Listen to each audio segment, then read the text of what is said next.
Good morning everybody, welcome in my video. और आज के इस वीडियो लेक्चर में हम पढ़ने वाले हैं 10th क्लास की इकोनॉमिक्स का 3rd चैप्टर, और चैप्टर का नाम है मनी एंड क्रेडिट। आज हम इस चैप्टर में मनी के बारे में नॉलेज गेट करेंगे कि what is the use of money and what type of use of money in our daily life. हम अपनी डेली लाइफ में किस तरह से मनी का यूज करते हैं। मनी हमारी डेली लाइफ की चीजों को एक्सचेंज करने के लिए, डेली लाइफ की चीजों को खरीदने के लिए, उनको बाय करने के लिए, परचेज करने के लिए किस तरह से एक इंपॉर्टेंट रोल प्ले करता है। तो चलिए शुरू करते हैं। हम अपनी सोसाइटी के अंदर डे टू डे लाइफ में बहुत सारे ट्रांजैक्शन करते हैं, ठीक है। किसी से हम कोई चीज परचेज करते हैं। अभी अगर हम फोन परचेज करते हैं तो हम by help of the money, यदि हम कोई बुक परचेज करते हैं तो उसके लिए भी हमें मनी की आवश्यकता होती है। कोई फूड की चीज हम परचेज करते हैं किसी शॉपकीपर से तो वहां पर भी हमें मनी की आवश्यकता होती है। तो मनी को एक मीडियम माना गया है किसके लिए? किसी भी वस्तु को एक्सचेंज करने के लिए। यदि हम किसी वस्तु को एक्सचेंज करना चाहते हैं तो हम मनी के फॉर्मेट में उसको एक्सचेंज करते हैं। यदि अब मुझे फोन चाहिए तो मैं मार्केट में जाता हूं और उसके बाद मैं मनी को लेकर शॉपकीपर से मनी के बदले में अपने फोन को एक्सचेंज कर लेता हूं।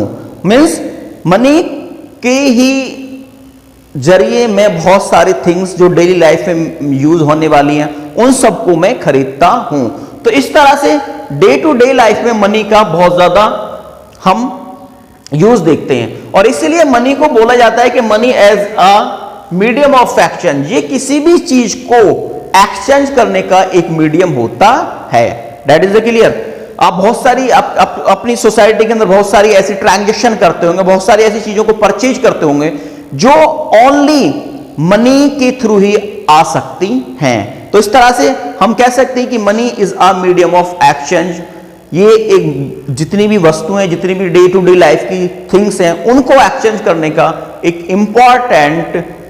इंपॉर्टेंट रिसोर्स है। अंडरस्टैंड।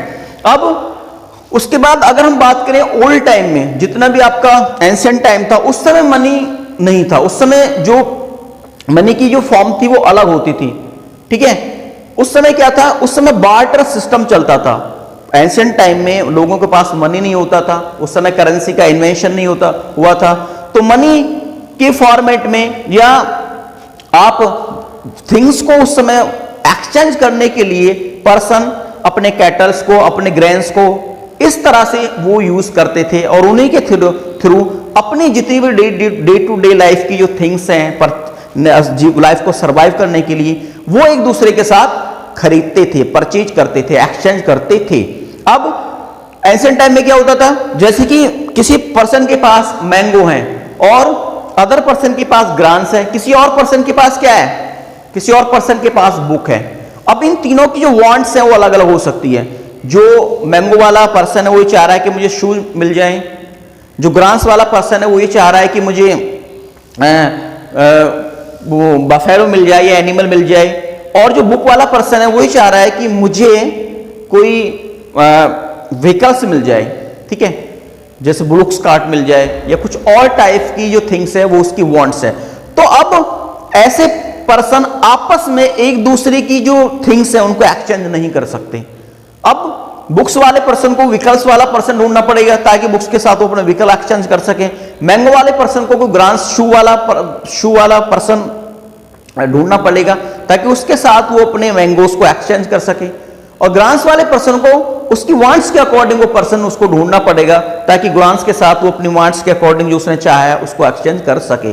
तो बार्टर सिस्टम जो था एंशिएंट टाइम में बहुत ज्यादा टिपिकल था। लोगों को अपनी वांट्स के अकॉर्डिंग, अपनी नीड के अकॉर्डिंग, अपनी लाइफ को चलाने के लिए जो वस्तु चाहिए थी, जो थिंग्स उनको चाहिए थी, ऐसे पर्सन को उन्हें फाइंड आउट करना पड़ता था और अपनी उस थिंग के साथ जो चाहने वाली थिंग्स को उसको एक्सचेंज करना पड़ता था। जैसे कि मैंगो वाले को अगर शू चाहिए और किसी मार्केट में दोनों जाते हैं और अचानक वहां उसको शू वाला मिल जाता है कि मैंगो के साथ वो शू को एक्सचेंज कर ले। मैंगो वाले को शू चाहिए और शू वाले को मैंगो चाहिए, तो दोनों पर्सन आपस में अपनी थिंग्स को एक्सचेंज कर लेते थे। इसी को हम बोलते हैं बार्टर सिस्टम। तो बार्टर सिस्टम में जो वस्तु का लेन देन था, जो थिंग्स का लेन देन था, जो डेली लाइफ की चीजों को परचेज करने का जो मीडियम था, वो क्या था? Barter system. की थिंग्स के साथ ही हम थिंग्स को चेंज कर सकते हैं, इसी को हम बार्टर सिस्टम बोलते थे। सपोज दैट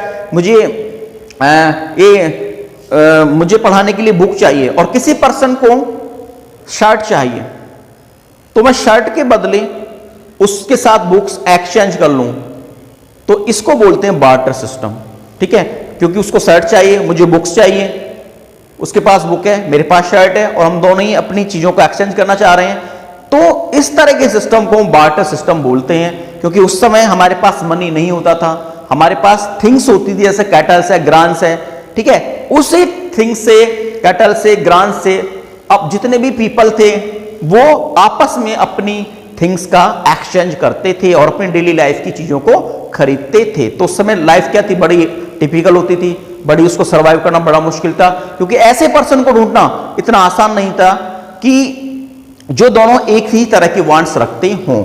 यदि ऐसा पर्सन मिल जाए कि मुझे बुक्स चाहिए और उसे शर्ट चाहिए, और यदि हम दोनों एक साथ मिल जाएं, ठीक है, और हम दोनों अपनी थिंग्स को एक्सचेंज कर लें, तो इसको बोलते थे हम डबल कोइंसिडेंस ऑफ वांट्स। मतलब संयोगवश कोई ऐसा पर्सन मिल गया, मुझे ज्यादा दूर जाने की जरूरत नहीं पड़ी और अचानक वो मुझे मिल गया और हम दोनों ने अपनी थिंग्स को आपस में एक्सचेंज कर लिया, तो इसको बोलते हैं डबल कोइंसिडेंस ऑफ वांट्स। ठीक है, तो इस तरह से जो लोग थे वो एंशिएंट टाइम में अपनी लाइफ को सरवाइव करते थे विदाउट मनी, विदाउट करेंसी। वो थिंग्स के बदले में थिंग्स को एक्सचेंज करते थे। Understand? That is the clear. अब बात आती है कि मॉडर्न फॉर्म ऑफ करेंसी। अब इसके बाद क्या हुआ कि जो कंट्री थे वो डेवलप्ड होना शुरू हुए, उनके अंदर किंग्स का रूल आया, उनके अंदर सूबेदार, जितने भी सूबेदार थे उन्होंने रूल किया, बड़े बड़े एम्परर ने यहां पर रूल किया, और उसके साथ ही लोगों का जो माइंड था वो भी डेवलप्ड होता चला गया। तो फिर हमारे पास आया मनी। ठीक है, मनी आया, और जो मॉडर्न फॉर्म ऑफ मनी है उसको हमें देखने को मिला। एंशिएंट टाइम में क्या था? मनी नहीं था, लोग थिंग्स के बदले में थिंग्स को एक्सचेंज करते। जो मॉडर्न फॉर्म ऑफ मनी है, लोगों ने धीरे धीरे अपने माइंड को डेवलप किया और एक नई चीज वो लेके आई, क्योंकि लोगों को बार्टर सिस्टम में एक दूसरे को ढूंढना पड़ता था, एक दूसरे के साथ जो थिंग्स उनको एक्सचेंज करना पड़ता था, और उन्हें बहुत ज्यादा डिफिकल्टीज फेस करनी पड़ती थी कि इस तरह का कोई पर्सन मिल जाए जो दोनों की वांट्स सेम हो। अंडरस्टैंड? तो इसके बाद क्या हुआ? जो ओल्ड एज थी उसमें लोग ग्रांट्स की मनी यूज करते थे, कैटल्स को यूज करते थे एज ए मनी, अपना गोल्ड या सिल्वर इस तरह के कॉइन को यूज करते थे। लेकिन आज यदि मैं आज की बात करूं कि मॉडर्न फॉर्म ऑफ मनी की मॉडर्न फॉर्म क्या है, तो मनी की जो मॉडर्न फॉर्म होती है वो आज होती है आपकी करेंसी के रूप में। आज की जो मनी है उसको हम क्या बोलते हैं? करेंसी होती है। अब ये जो करेंसी है ये आपके कागज पेपर की बनी होती है। अंडरस्टैंड? तो इस तरह कि इंडिया के अंदर जो मनी है उस करेंसी के फॉर्मेट में उसको लॉन्च किया गया, और मनी मीडियम बना किसी भी थिंग्स को एक्सचेंज करने का। आज क्या है, लाइफ हमारी बहुत ज्यादा इजी हो गई है कि हम किसी भी थिंग्स को मनी के बदले में चेंज कर सकते हैं। अब वो नहीं, आज यदि किसी पर्सन को शर्ट चाहिए तो मार्केट में जाता है पैसा लेकर और तुरंत एट ए टाइम उसको शर्ट मिल जाती है और मनी के बदले वो शर्ट को एक्सचेंज कर लेता है। यदि शॉपकीपर को कुछ ग्रेन्स चाहिए तो मनी के बदले वो ग्रेन्स खरीद लेता है।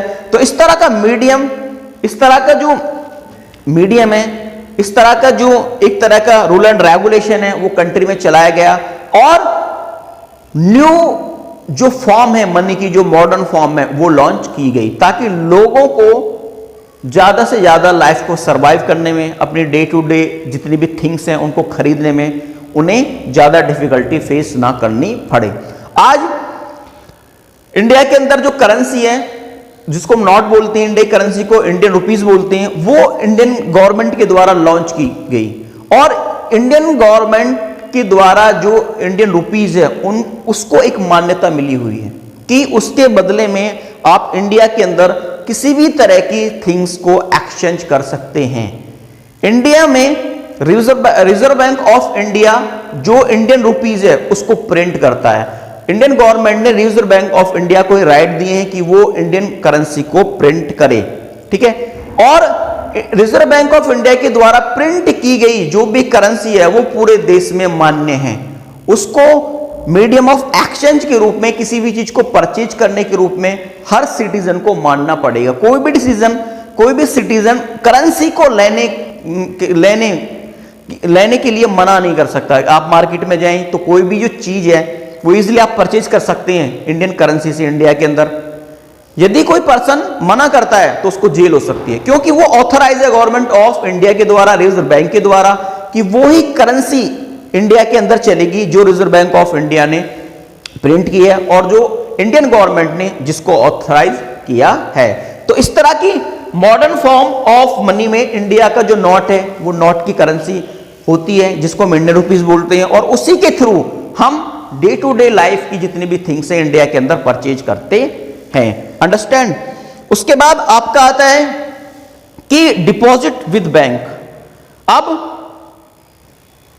डिपॉजिट विद बैंक में क्या होता है कि जितने भी आपकी कम्युनिटी में रहने वाले पर्सन हैं वो कहीं ना कहीं क्या करते हैं, वर्क करते हैं।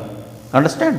क्या करते हैं, वर्क करते हैं, और वर्क के बदले लोग क्या लेते हैं, पैसा लेते हैं, मनी लेते हैं, और उस मनी को उस मनी की एक सर्टेन अमाउंट, एक निश्चित अमाउंट वो अपने अकाउंट में, सेविंग अकाउंट में, करंट अकाउंट में डिपॉजिट करते हैं बैंक में। जो आपका बैंक होता है उसके अंदर आप अपना सेविंग अकाउंट, करंट अकाउंट जाके ओपन करा सकते हैं, और वहां पर आप अपनी लाइफ में जितने भी मनी अर्न कर रहे हैं by the help of service, जहां पर आप सर्विस दे रहे हैं उसके थ्रू आप जो मनी अर्न कर रहे हैं उसका कुछ अमाउंट अपना बैंक में, अपना जो सेविंग अकाउंट है, करंट अकाउंट है, उसमें आप सेव करा सकते हैं, और इसी को हम बोलते हैं डिपॉजिट विद बैंक। बैंक के साथ बैंक में बहुत सारी अमाउंट में रुपया जमा कराना अपने अकाउंट में, उसी को हम डिपॉजिट बोलते हैं। कि हमने अपना अकाउंट ओपन कराया और उस अकाउंट में अपनी लाइफ को सरवाइव करने के लिए, डे टू डे चीज को परचेज करने के लिए कुछ पैसे को बचा के रखा, उसी को हम बोलते हैं डिपॉजिट। अंडरस्टैंड। अब बैंक में जो डिपॉजिट होता है तो बैंक इस डिपॉजिट मनी पर, इस जमा धन पर आपको इंटरेस्ट देता है। अगर मैं पैसा जमा करता हूं बैंक के अंदर तो बैंक मुझे क्या देता है, उस पर इंटरेस्ट देता है, और मेरा डिपॉजिट जो है उसमें वो इंटरेस्ट प्लस होता रहता है। मतलब मेरा जो डिपॉजिट जो मैंने बैंक में किया है उसमें बैंक के द्वारा इंटरेस्ट दिया जाता है और वो डिपॉजिट मेरा बढ़ता रहता है। अंडरस्टैंड। इसके साथ साथ जो मेरा डिपॉजिट है, जो मेरा अकाउंट है, मेरे अकाउंट में जो पैसे हैं, मैं अपने अकाउंट की हेल्प से भी किसी भी चीज को एक्सचेंज कर सकता हूं। मार्केट के अंदर यदि मैं जाऊं, ठीक है, और मेरे पास डेबिट कार्ड हो, क्रेडिट कार्ड हो, या मेरे पास चेक हो, तो मैं इन सब के फॉर्मेट में भी अपनी डेली लाइफ की जितनी भी थिंग्स है उनको भी परचेज कर सकता हूं। ये आपका debit card, credit card, internet banking और चेक, ये भी एक करेंसी का, ये भी एक मनी की क्या होती है, फॉर्मेट होती है। इसमें क्या होता है, जो मनी होती है, जो करेंसी होती है वो इनविजिबल होती है, वो दिखाई नहीं देती, ठीक है। वो डायरेक्ट हम मनी को यूज नहीं कर रहे हैं, इनडायरेक्ट इसमें हम क्या करते हैं, करेंसी को यूज किया जाता है। जैसे चेक पर लिखा जितना भी अमाउंट है उसको हमें मानना पड़ता है, ठीक है।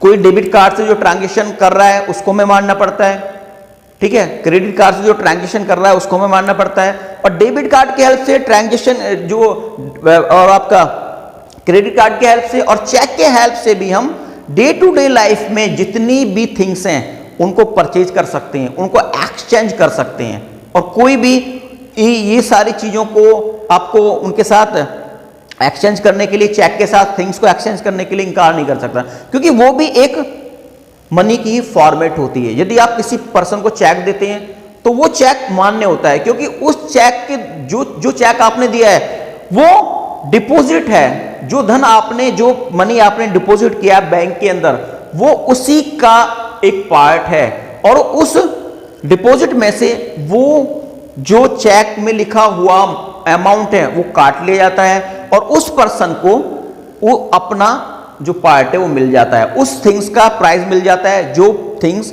आप उससे परचेज करना चाहते हैं। तो इस तरह से डेली लाइफ में मनी का यूज होता है, डे टू डे लाइफ में मनी का यूज होता है। मनी के बिना हम सरवाइव नहीं कर सकते हैं, अंडरस्टैंड।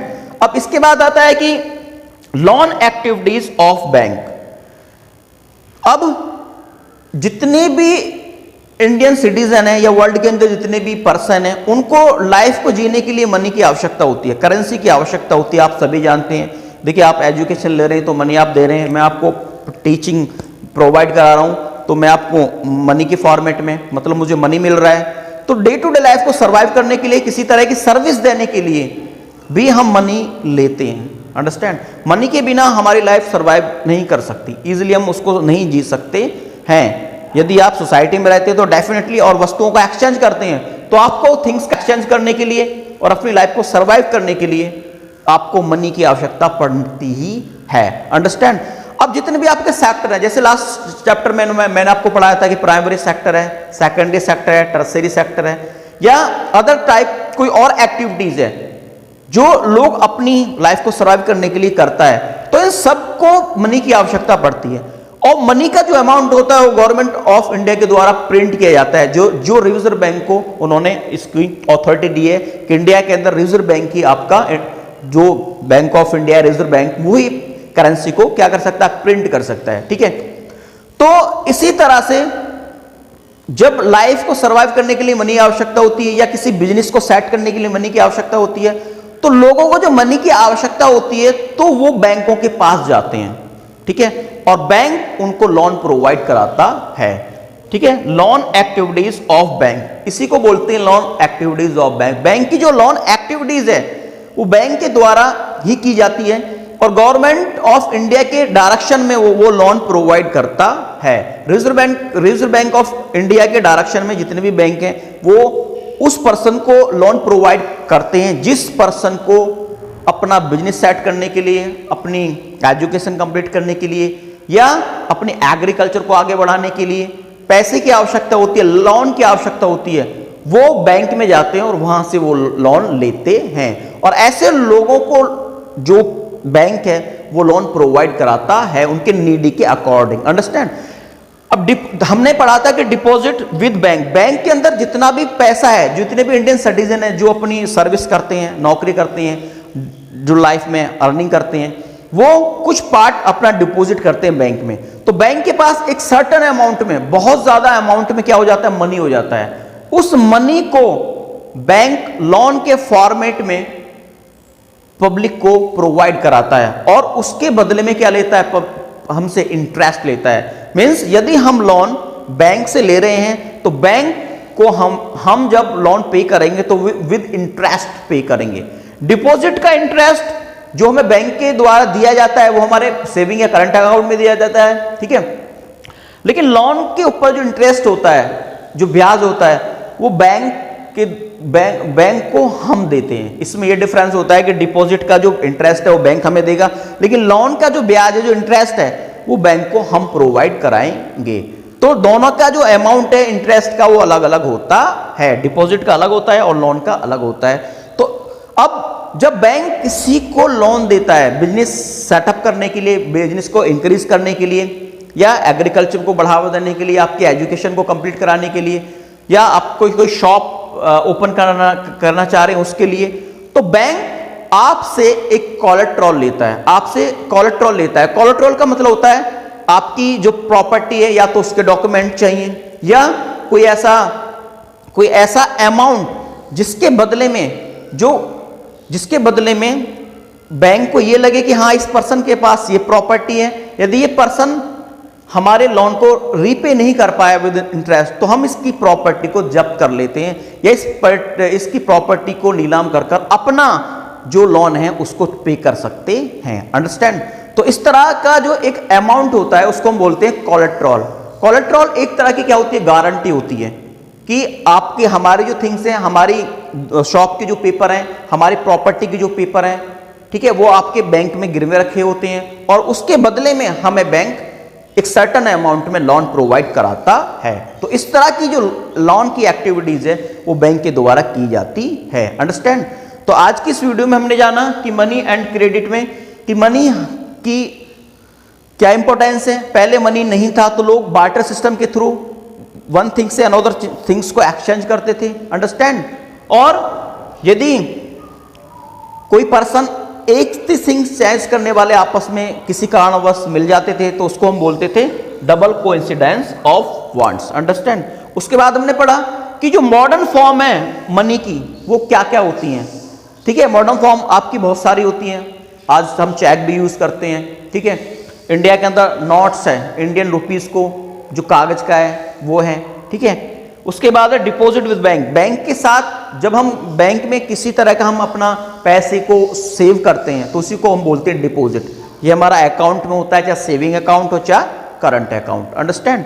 उसके बाद होता है लोन एक्टिविटीज ऑफ बैंक। देखिए बैंक के पास जो पैसा आता है जो सिटीजन के द्वारा बैंक में डिपॉजिट किया जाता है, उस सारे पैसे को बैंक इंटरेस्ट पर देता है पब्लिक को, लोन के रूप में हमें वो प्रोवाइड कराता है। और उस लोन को लेकर हम अपने बिजनेस को, अपने एग्रीकल्चर को, अपने डिफरेंट टाइप ऑफ एक्टिविटीज को हम इंक्रीज करते हैं। और बदले में लोन के बदले में हम क्या देते हैं बैंक को? इंटरेस्ट। तो इस तरह से बैंक भी डबल पैसा कमाता है, अर्न करता है। तो इस तरह से मनी का जो यूज है वो डेली लाइफ में होता है। मनी का जो एक साइकिल है वो चलता रहता है और हम अपनी लाइफ को सर्वाइव करते रहते हैं, अंडरस्टैंड। तो आज की इस वीडियो लेक्चर में बस इतना ही। नेक्स्ट टाइम मैं फिर मिलता हूं आपसे एक नेक्स्ट वीडियो के साथ, तब तक के लिए गुड।